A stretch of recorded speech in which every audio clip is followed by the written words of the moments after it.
Welcome to episode 37 of the Just Happy to Be Here podcast. It's me, Tanner, and I'm just happy to be here.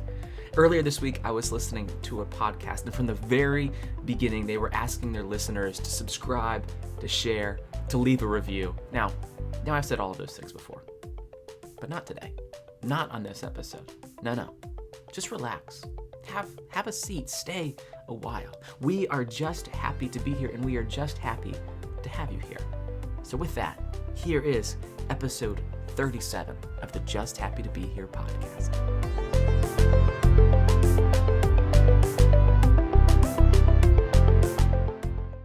Did you ever watch the show Duck Dynasty? Oh yeah, dude.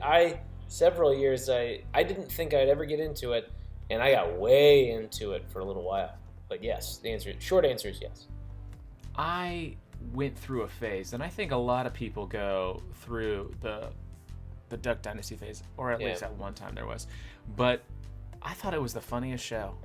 Now I was also living in northern Wisconsin at the time, and I know that the show is set in Louisiana? Yeah. But they're down south. But there's, it's like there's something about the south part of America and the north part of America where there's like this overlaps. Like if there was a Venn diagram, they would definitely overlap at some point. And I think it's a lot of like ways that they view the outdoors. Yeah. Right. Sure. Where it's like we are gonna hunt and we're gonna wear camouflage, and that's what I felt like I was surrounded by. But I got really into the show, and I was like, maybe I could be an outdoorsman. Turns out, I cannot be one. I cannot be an outdoorsman. That wasn't who I was created to be. But wouldn't they always say, now we're cooking with oil? Oh, now that's I think that was one of the quotes. Maybe that's something yeah. Man, yeah. I do not remember. I have zero recollection of that. I'm no help to you right now. So I asked Sarah this question the other day, because we were talking. Because that's what you do. You just talk.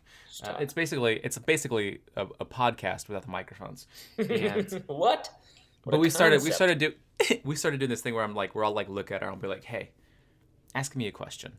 And I know it gives her great anxiety, but I want to know if she has a question for me. And so as she was coming up with a question to ask me, which was a good question, and I can tell you about that in a minute. But I asked her, I said, hey, of all the TV shows that we've watched during quarantine, what's one that you would like be part of, like for a season, like for a year of your life? Like, what's a TV show that we watched during quarantine that you would be part of? Yeah. And then we started talking about all the different TV shows that we watched, and we got more and more embarrassed. But what were we supposed to do? We were locked at home, We were locked at home. And she watched a lot of like older, like set in times before cell phones and cars and probably shingles, but like old English type stuff. Yeah. And period she's just like, stuff. That's exactly what it's called. Yeah. And as you can tell, I watched a lot of it with her. But it was like, it was period stuff. And I would walk out of my office and she'd be watching something, and I'd be like, okay, just let me know when that's over and we can watch something together. Yeah. Oh man. That's so good. Yeah. But I don't think I would ever want to live the Duck Dynasty life. I just don't think that's for me. I think that Louisiana. Well, I've actually experienced Louisiana heat. The Louisiana, like, swamp heat enough. Alone would just be too much, I think. I think I'd just walk outside and be like, what am I doing here? What's the point of showering? There's just there's no point. That's how it was growing up in Florida. In the summer, you take a shower, you walk outside, and you'd be like, well, that was useless. Yeah. Never doing that again. Yeah. It was terrible. What a mistake. Yes. Okay, but the question that Sarah asked me is, what would your self 10 years from now tell you? Or what would you want? What would you want yourself 10 years from now to tell you today? Yeah. What's one thing? And I was like, that's really good. And I was basically just like, hey, what's going to happen with GameStop stock? So What's going to happen with GameStop? You know, What who knows? is going to happen with GameStop? What's going to happen with GameStop? That's the question Yeah. on everybody's mind right now. I've been wondering. I've been spending a little bit too much time on Twitter, and I'm mostly just looking at graphs. And anytime I look at a graph, I just feel like I should be wearing a suit. You know, like Yeah. I'm way underdressed for what I'm reading right now. Yeah, I'm way underdressed for the graphs. Let me get out my monocle and check this out a little bit closer. Yes.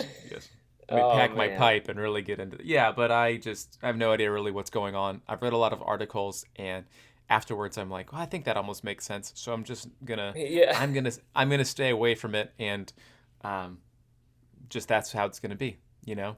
Yeah. But I did see a funny tweet where someone was like, okay, so the GameStop stock right now is at like $300 a share, but if you take that to GameStop, they'll buy it for you for $12. That's amazing. It's like that's a good one. Yeah. Yes. Oh no, go ahead. I was just gonna say I also saw a tweet, which is rare for me because I'm not on Twitter, so I have to catch it like second or third hand. Mm-hmm. But it's from people I would like to someday call friends, are hopefully potential friends over at Middle Class Fancy. And they captured someone's tweet and posted it, and it says, "I know this GameStop stuff is funny, but you have to remember this is hurting real people who own multiple boats." I saw that one too. That's so good. You know what? I like the way that you use Twitter. The way that you use Twitter is the same way that I use TikTok. Like if it's good enough for TikTok, it's gonna make its way onto Instagram. And if it makes its way onto Instagram, then it must be funny or something that I just don't understand. Yeah. I tried to get into TikTok, and for me, it was a dumpster fire. It was one of those things that actually made me feel old. Ooh, yeah. And that's a terrible feeling. Not a great feeling to feel old. Speaking of old, Taylor. Speaking of it, let's speak of it. The month of January is almost over. Yeah, it is.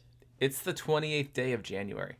Now, as professional podcasters, we are inclined to say, we're bound by contract to say something along the lines of, I can't believe this month's almost over. Where is the time gone? Can you believe it's almost February? But we're not in February yet. It's January 28th, and there are 3 things that we should be celebrating today. There's a slew of things that we need to be celebrating today, and not discounting for a second just because we're this close to February. No. We want to honor February in every way possible. But today, it's National. You know what? I'm gonna do this out of order. Okay. Let's get it. Different from what it says on the doc. Theater of the Minds. Today's National Have Fun at Work Day. Ooh. Taylor, did you have fun at work today? Had some fun at work today. Yes, I can say that. Good. Well, we celebrated well. I stopped working and took Pancake on a walk, and we had fun. Today is also National Kazoo Day. Did you happen to play your kazoo? I did not, but a couple weeks ago, my wife and I were walking through the mall, and there was a large group of, I'm going to say, younger high schoolers playing a lot of kazoos, and it was not enjoyable. I have to say. I'm sorry. I'm not doing Kazoo Day any sort of justice. Oh, yeah. Well, I don't think anybody should really, celebrate Kazoo Day with an actual kazoo. Just a terrible noise. It's just awful. It's not pleasant. But it has its own national day. Yeah, it does. Right? All right. Anyway, let's move on to that, because here's a real thing worth celebrating. Today is National Blueberry Pancake Day. Oh. And yes. I wish I had read this sooner, because we would be having blueberry pancakes for dinner, because I want to celebrate. This is, Yes. I just want to celebrate blueberry pancakes. Now, this is a question that I have for you that I'm going to ask right now. Yeah, throw it. What's your perfect pancake? Oh boy, I didn't know it was going to be that hard. And it can't just be plain buttermilk, right? Because to be honest, I really just enjoy buttermilk pancakes. Just good ones. I do too. Good buttermilk pancakes, hard to beat. But you're putting me on the spot. I'm gonna say, man, I love me some chocolate chip pancakes. Yes. Yeah, Yes. it's tops. It's tops right there. From where? Do you have like a favorite? Mm. Well, my wife makes some killer chocolate chip pancakes. Um, but honestly, from like a place, I don't know that I can think of one off the top of my head. But Off I of I know that you said don't mention Don't overthink buttermilk it. well, I'm not. I'm trying not to. But buttermilk pancakes, great over at the Cracker Barrel, is what I'm gonna say. Ooh, man. That was the Cracker Barrel was like the place that my family always went to Hmm. on road trips. I'd be Yep. like, where are we? And there were days where we would go for breakfast and then again for dinner. And it Yeah. was like, you know what? I didn't know any better. And I was like, well, I'll have pancakes for breakfast and for dinner. And you can imagine what I looked like as a 12-year-old boy. Like, I actually looked like I was just a big old pancake. Um, But well, Tanner, I'm going to throw the question back at you for a second. Favorite well, pancake? I only asked you so that you would ask me. So, Right, right, of course. Professional okay, so podcasters. professional podcasters. So we lived in Austin, Texas, and many a times, Yes. sometimes after evening worship, we would go to a place called Kirby Lane, Yes, we would. Oh, and Kirby Lane had, and you might have to help refresh my memory, but they had like, it was chicken and waffles, but it was chicken on pancakes, right? But it yes. had this like buffalo swirl on it, and it Yes. and it Oh man. somehow worked. Mm-hmm. Now I don't like, again, just I'm good with plain buttermilk pancakes. They're Yep. fine. Just give me a lot of syrup and maybe crunch up some bacon and put it on top too. I'm not gonna be Yes. mad about that. Yes. But Not at all. I only had this one time, and I don't think I need to have it twice. But I liked it, but I knew it was just, this was where addiction really kicked in because I liked it so much. Yeah, But yeah. it was fried chicken, but like buffalo fried chicken on pancakes with like just a bunch of syrup. And I can't be mad about that. No. Couldn't be mad about it. And it makes me want to drive to Austin just to have that. It does. But Yeah. Oh it man. was Yeah, so anyways, all that to say, happy National Blueberry Pancake Day, Yeah. everyone. It's a good Everybody. day. It's a What a good day. day. It's a good day to have a good day. It is. And it's a good day to talk about other pancakes that are not blueberry pancakes, which is what we just spent 5 minutes doing. As most professional podcasters do. Right. Right. Yeah, I mean, you wouldn't be coming to this podcast if you thought you were going to get anything less. So, When you come to this podcast, you want smooth transitions, hmm. honest conversation, Yep. and some sort of joke that almost lands correctly. Anyways, let's move on. Yeah. Earlier today, and you and I will talk about the podcast from now every now and again, but for Yeah. most times we just kind of hop on and say, hey, this is something I googled and it's National Whatever Day, and we just kind of fill in the gaps. But earlier today you Yeah. sent me a text and you said, I want to talk about Psalm 78. Hmm. So and I would say, well, let's just read Psalm 78, but it turns out there are 72 verses. It's a lengthy So one. it's a lengthy one, but it's a good one. It It's a is. good one. Yeah. Well, and what I love about there are two main things I love about Psalm 78, and that we see reflected throughout the Psalms, these things that are happening. But there's a Psalm of Asaph, one of the more prolific psalmists, and he I does mean, two. he's no David, No, you know. he's hey Like hey hey. Nobody's he's nobody can out David. David. he's no David. And for those who are listening, you don't need to pause the podcast to go listen to Psalm 78. You just No. have to, but you can read it later. That's all I'm going to say. Yes. But yeah, Yeah. he's no David. He's no David. He's no David. He's no David, but he's got some out there. He's got some work out there. But Psalm 78, located in Book 3 of the Psalms, he does two big things that I really, really like, and Tanner, that I see show up for us frequently as writers. And I want to be quick to say that we are not comparing ourselves to the psalmists. Well, real quick. well, yeah, we shouldn't say that. But also, we're in the same room as them, I would say. Well, we're at least in the hallway to the room that they're sitting in. Yeah, Yeah. absolutely, Yeah. absolutely. And where we want to look at these two big things is there's plenty of modeling after to be had here. Mm-hmm. And so what Asaph does is, and he even like says it outright in some spots um, in this psalm, but he kind of gives through and you said this well earlier, Tanner. It's like a big recap where Mm-hmm. one and it's addressing to the next generation specifically, and Asaph kind of rolls through just like a big history of Israel, Mm-hmm. recapping all of what God has done for Israel up to that Mm-hmm. point. Key ways, and I shouldn't say all. He's summarizing, but key ways that God has held true to His promises, um, and uh, so he's recalling this for the next generation, but he's also recalling it for himself. We see David do this a lot. We see the sons of Korah do this a lot, where they will recount for themselves, especially in the midst of difficulty, things that God has done. And they're writing about this, and they're giving God praise and giving God glory through writing. And so those two big things, recapping as something to be passed on.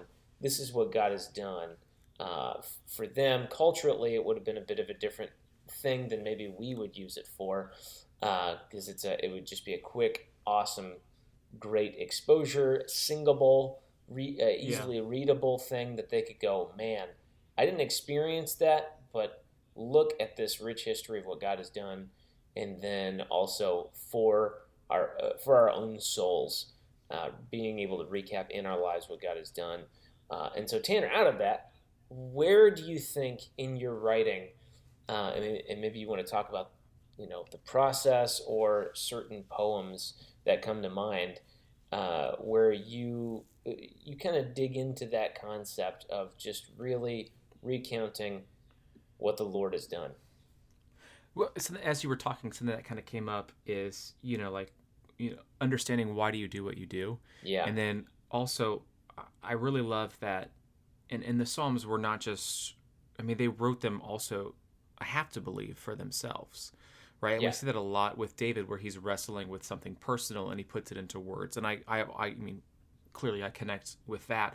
And then in yeah, this as well, what he does is he's basically remembering the truth that he knows, historical truth and biblical truth, and he's putting that into words that he can resonate and reflect upon. hmm, And I see that throughout my work and yours as well, where I'm taking the things that I'm wrestling with deep down, but I'm also writing down the things that I know to be true, which yeah, he does. Looking back at Israel, I did the same thing with in a lot of my writing. It's like, well, Jesus did this, and it's like, yeah, we know that, but like I need to write it again to remember it. yeah. It's good. It's like the same reason why most church services, most worship gatherings are very similar week to week, because we need to remember the truth and we need to Yeah, be centered around it. And there's only so many different ways that you can present it. Um, yeah, but like I often forget the truth that I know deep down, and so I need to write these reminders out, and I need to put it into a context where I can just kind of hold it in my own hands. And so as I was reading through Psalm 78, I could kind of see that happening now. Obviously, the Bible is holy and inspired by God, yeah, and in that in itself is just powerful and beautiful.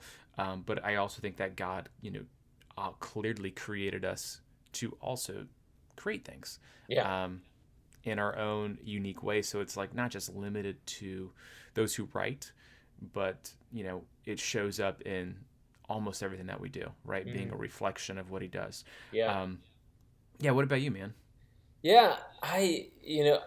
As I was thinking through this and just reading it the other day and having these things kind of hit me and wash over me, I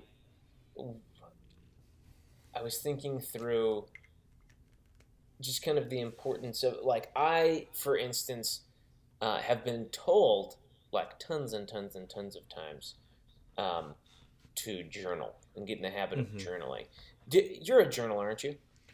I am I'll journal in spurts. Yeah. That's right. I Yeah. I'm not I want to be a more consistent human being in just about every area of my life. Yeah. And I have been so inconsistent at being consistent at being consistent. I And I I hear lost myself in that sentence, but I all that to say, I journal here and there, Yeah. but I am quick to say that it's good and you should do it. Yes. Yeah, Like and running. Well, eating right. vegetables, not running. Running hurts. I don't want to do it. But Yeah, and I would be just as quick to say, do it if you don't already. mm-hmm. But I myself, I hope to, I aspire to be like a journaler someday. I see the value in it. But as for today, Taylor today, um, is not in a good habit of journaling. I'll like dig into old notebooks where I've taken like notes on sermons or whatever, and I'll be like, hey, I decided to journal for 2 days. Um, but I know that through songwriting has been an incredible outlet for this kind of thing to flesh out, where um, things that I sing and play through and things that I write down, um, it's been an incredible opportunity, and some stuff that I think will probably never see the light of day in terms of like a release or whatever. Um, but just in terms of, it really helps me in just writing some things down to put things in perspective, for one.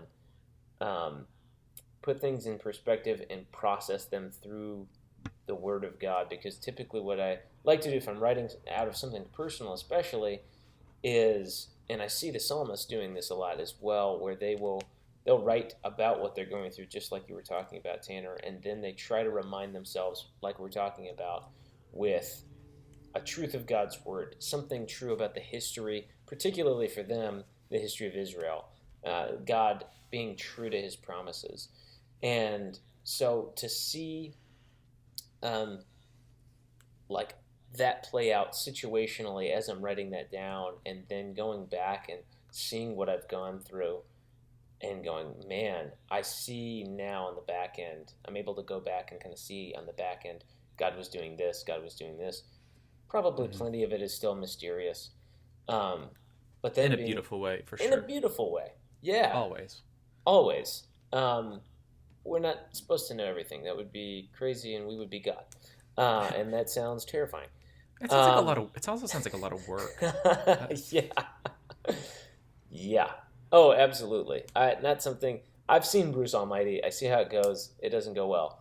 Um, but yeah, and being able to look back and see what I was going through, being able to Yeah. process it through, I guess being on the other side of it, sometimes years on the other side of it, and then Mm-hmm. processing it through kind of the ever true Word of God, and watch that speak to it, sometimes in real time, sometimes on the back end, and it's, you just, at least for me, I'm kind of put in this place of just being overwhelmed. I've also often had a lot of emotional moments out of this, where I Yeah. remember, um, maybe something very, very difficult was happening, and I'll just remember the grace of God and remember His working through it, and seeing where I am now, and um, creating those opportunities is huge, and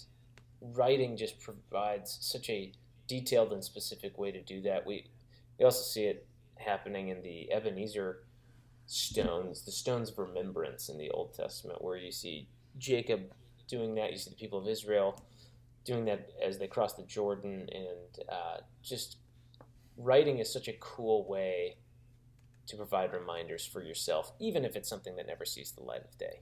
And that's Yeah. Yeah. And what he's doing in this psalm, it's almost as if he is learning from the past and teaching for the future. yeah, And I think that's one of the reasons why I think it's so important to write is it all, it gives you something to look back and read, but it also helps you think through kind of what's happening right now, and and you kind of get to be your own teacher. And you had said something earlier about just some of the things that you've written. It was just really for yourself. It wasn't to release as a song or as a single or anything like that. It was just kind of for you, and you get to keep that between you and God. And there is something so freeing just about writing, or just about writing down the things that you know to be true. There's some sort of peace that comes when that happens. So when I go to schools or talk with kids about poetry, I encourage them, they should write poetry also, mostly because it's super cool. But like, it allows you to take the things that you know inside of you and put it into your own words. And I think there's some sort of therapeutic healing that takes place when you do that. Just allows you to kind of clear yourself out a little bit. But then when you're writing prayers, or you're writing notes to God, or even just things that you know to be true, like, in some ways, isn't that a prayer? In some ways, isn't that worship? And I think, I don't know. So if journaling was a Yelp page, 5 out of 5. Would recommend. Yes. Absolutely. Absolutely. I also, and I won't spend a ton of time on this, but I thought just the concept too of writing something to pass on to the next generation.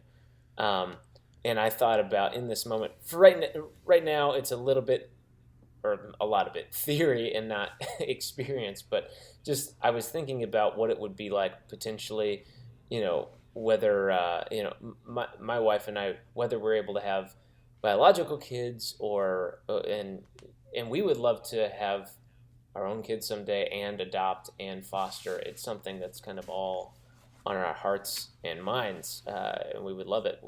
But however it comes, but being able to sing those things possibly over my kids, or have that kind of this physical thing to direct them up to where it's like, the Lord has shown up in your dad's life.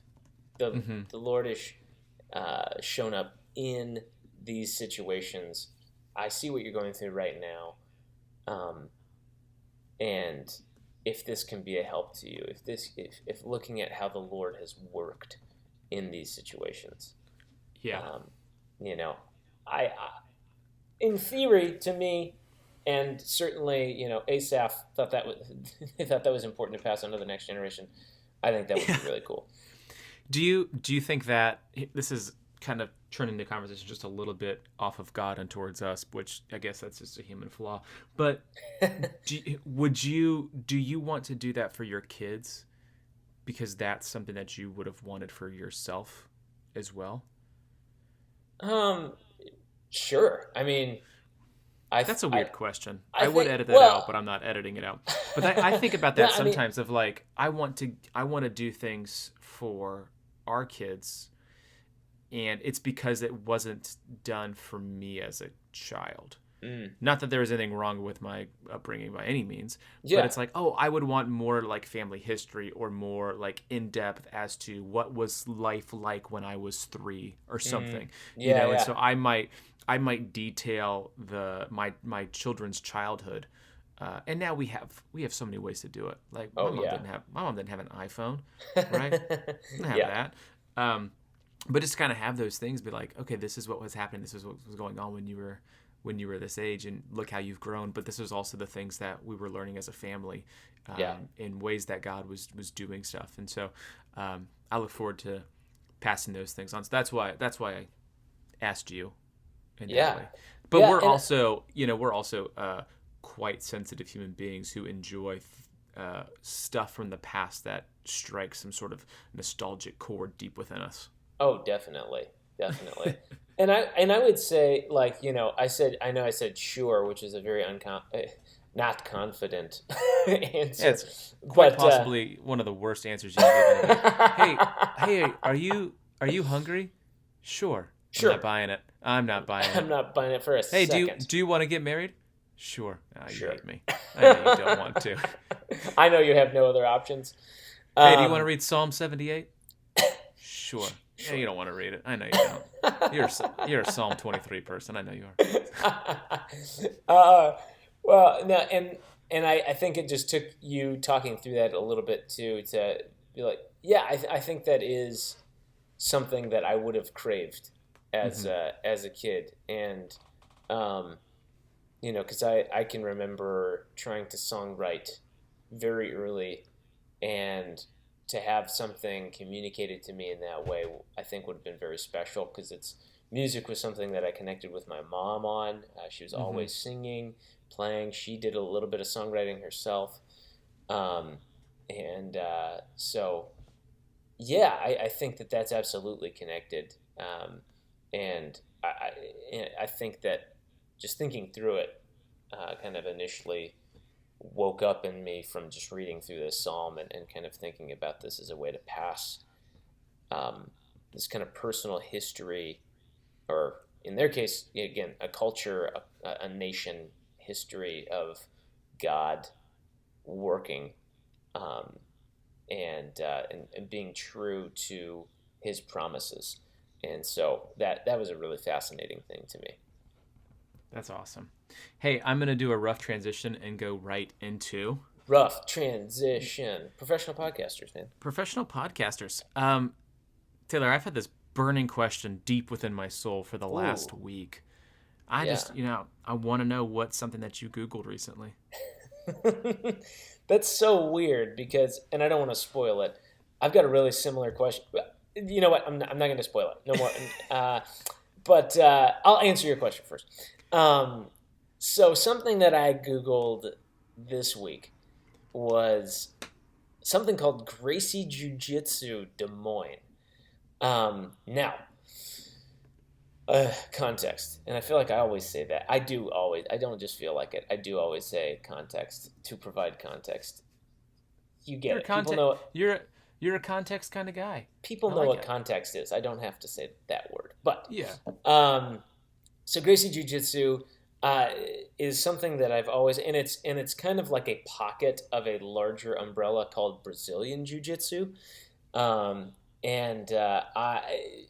was first introduced to Brazilian Jiu Jitsu by my dad, who would watch UFC, which is now blown up to what it is now, which is kind of a crazy thing. But and now it's mixed martial arts, and the way that that's defined is like, as a fighter, you have to have like striking and grappling and be this fully rounded kind of martial artist if you're going to have any success.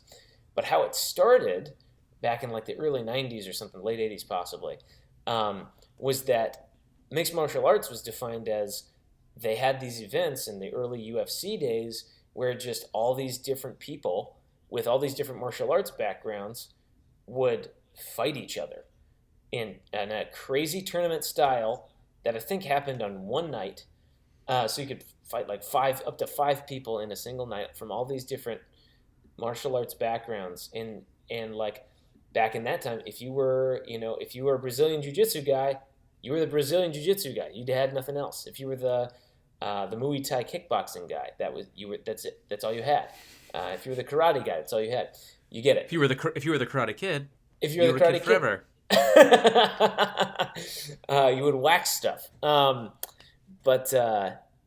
So that's how it started, and that's how I was introduced to it. And this guy from Brazil named Royce Gracie would do something called Brazilian Jiu-Jitsu, and specifically kind of, again, their little pocket of it with some nuances that I don't really understand yet. He would go in and he would do Brazilian Jiu-Jitsu against guys who were like, sometimes he fought this guy named Tank Abbott, who was literally like twice his size in every way. And he would beat him. And just like he would just like slowly work this guy. And like Brazilian Jiu-Jitsu is like a lot of grappling and messing with pressure points and joints and stuff. And he would slowly work his way over time and just like snap people's limbs. Or that's dramatic. He would not often snap people's limbs. He would like submit people by making them feel extremely uncomfortable in their joints. He would. Why were you Googling this? So okay, I need to get there. That's all that. So I grew up loving this guy, Hoist Gracie, and seeing him do all this to like didn't matter their background. He could beat everybody. He was beating everybody. He was the Michael Jordan of Jiu Jitsu. Yes, correct. He was the Michael Jordan of Jiu Jitsu and the mixed martial arts world until they started training in everything. So I have always wanted to learn Jiu Jitsu. Is where I'm going with this, Tanner, and why I said Gracie Jiu Jitsu Des Moines is because hopefully I'm looking at possibly in the fall. I'm going to start. I'm going to join a local Gracie Jiu Jitsu gym here in the Des Moines area. That's hopefully amazing. In the fall. So I'm hoping to learn some. They say it's the Brazilian Jiu Jitsu is like the best thing you can learn for just like basic self-defense stuff, and then it's also a great workout on top of that. So and there's a cool community that's actually formed around it. So, and as we know anything about Des Moines, it is very dangerous. And it's the Gotham City of Iowa, of the Midwest. You've got to be prepared for really whatever. But man, that's awesome. True. I look forward to hearing more. Maybe you could teach me some things one day. Actually, you know what? I don't plan on getting myself in any kind of trouble, so I'm going to keep my current workout routine, which is walking. Very good. Yes. Tanner, I had mentioned earlier before I launched into that elongated explanation that I had a similar question. Well, it's time. And what did you Google this week? Dude, you wouldn't believe it. I actually Googled Gracie Jiu Jitsu as well. What? That's crazy. Get out of here. I had this quote in my head all week long, and I've probably Googled it 6 times. But this is why Google exists, because you don't have to remember anything, because Google's just going to be there. Right. And I knew it had to do with why is it that I write? I knew it was like I write so that I know what I know. But this quote comes from Flannery O Connor, and she says, "I write because I don't know what I think until I read what I say." And I think it's one of my favorite quotes. I'm going to say it one more time. I write because I don't know what I think until I read what I say. And I'm going to throw that into the show notes as well. Yeah. It's just, I don't know, for me, it's one of those things where I you know when you read something, and this happens while reading scripture as well, but you just connect with it. Yeah. Like you just you just kind of nod your head and you're like, this is it. This is what I know to be true. Yeah. But I love those words, and it's true. Oftentimes I find myself writing, and then I get to the end or to a stopping point, and I'm like, okay, so that's what I believe, or that's what I know to be true. So anyways, I like that, and that kind of goes hand in hand with what we were talking about with journaling as well, and why we are pro journaling, is it kind of helps you think through the things that are deep down inside of you, and allows you to put it on a piece of paper so you can kind of see what it is that you believe, and sometimes it helps you realize the things that you don't believe. So yeah, that's what I Googled. Taylor, we actually have a question of the week as well. And last episode we were asked the question, what's a song that always makes you emotional? Well, I put that on my Instagram story, and people sent in a whole ton of songs that that made them emotional or gave them chills. And so I actually made a Spotify playlist, and I'm going to link that in the show notes as well. It's just called, I think, Chills, or Songs That Give You Chills. But it's this whole list of songs sent in from people all around the country. And I tried to put as many on there as possible, but there were a lot of them. And to be honest, for those who sent in a country song, I did not put it on. I did not put it on there. Just because I don't need that showing up in my Spotify playlist. Anyways, that's gonna jack up my recommendations like crazy. But before we go, one final question, and I think next episode we really need to start tallying the number of questions that we ask, or just the number of times that we say the word question, because it's getting excessive. But this week's question of the week is, why do you create? Mm. So Taylor, in 3 sentences or Mhm. less, why do you? I don't know why I said 3. You can talk as long as you want. But why do you create? Well, first off, very timely, is perfect. Just meshes really well with the whole vibe of the episode. But why do I create? And I am going to keep this short and sweet. I promise. Even though I've already probably talked longer than. Anyway, let's not get into it. But why do I create? Some of what we were just saying. I mean, and things that I know I've said before. But I create first in the hopes to bring glory to God with creativity, to reflect the ultimate creator, the first creator, the original creator. The OG of creation. Correct, and I've heard that that's in the original Hebrew, that's how you say all that. Some would say. Some would say, and so that's the first hope. But then, so much of what we just said about being able to process through things is absolutely true as well. It's an incredibly helpful tool for that, and I also like to create for my wife as well. I've written some love songs that I don't know will ever necessarily be released, but written some stuff for her, and so there's probably more, but those are big right there. Those are the big 3, I would say. Tanner? No, I would agree. I would agree with that, and then I would also add, it is like I can't help but do it. Mm-hmm. Like I create because I don't know what else to do. It helps me operate, and it helps me continue. But it is also it's a way of worship, and there's a lot of things that I do that I hope that what I do can inspire someone else to do it better. So that's why I create. Yeah. And I've written my wife so many love songs, and I'm gonna play you one right now. I'm just kidding. I want to hear that. No, you don't. Oh, I do. No, we've talked about my singing ability. It's a dumpster fire. Anyways, Taylor, this was quite enjoyable. This was a lot of fun. What's like the worst way that you could possibly end a podcast? I'm loving it. There it is. there it is. Hey man, I'll talk to you later. Yeah, man. I'll talk to you also later. I'm loving it. Hey, I forgot to ask you, are you just happy to be here? Man, always just happy to be here. Just happy to be here.